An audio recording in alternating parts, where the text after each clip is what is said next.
السلام علیکم ورحمۃ اللہ وبرکاتہ۔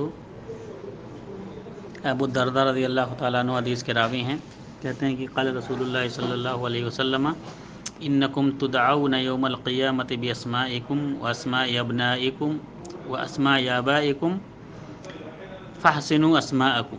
ابو الدرداء رضی اللہ تعالیٰ عنہ حدیث کے راوی ہیں، کہتے ہیں کہ نبی کریم صلی اللہ علیہ وسلم نے ارشاد فرمایا کہ قیامت کے دن تم کو تمہارے ناموں سے اور تمہارے والد کے ناموں سے پکارا جائے گا، تو اپنے ناموں کو اچھا رکھو۔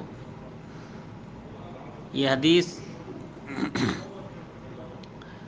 ابو داؤد کی ہے، اور ابو داؤد جو ہے رحمہ اللہ خود ہی کہتے ہیں کہ ابن ابی زکریہ لم یدرک ابا الدرداء، کہ ابو زکریہ نے ابو الدرداء کا زمانہ نہیں پایا ہے، اور ابو زکریہ نے ابو الدرداء سے روایت کیا ہے۔ تو اس کا مطلب یہ ہے کہ یہ حدیث کی سند میں ضعف ہے، یہ سند مضبوط نہیں ہے، لیکن اس کے معنی کی تائید اور سپورٹ دوسرے حدیثوں سے ہوتی ہے، جو بخاری شریف کی حدیث ہے کہ اللہ کے رسول صلی اللہ علیہ وسلم نے فرمایا تھا کہ تم اپنے والد کے، اپنے باپوں کے ناموں سے پکارے جاؤ گے قیامت کے دن۔ السلام علیکم ورحمۃ اللہ وبرکاتہ۔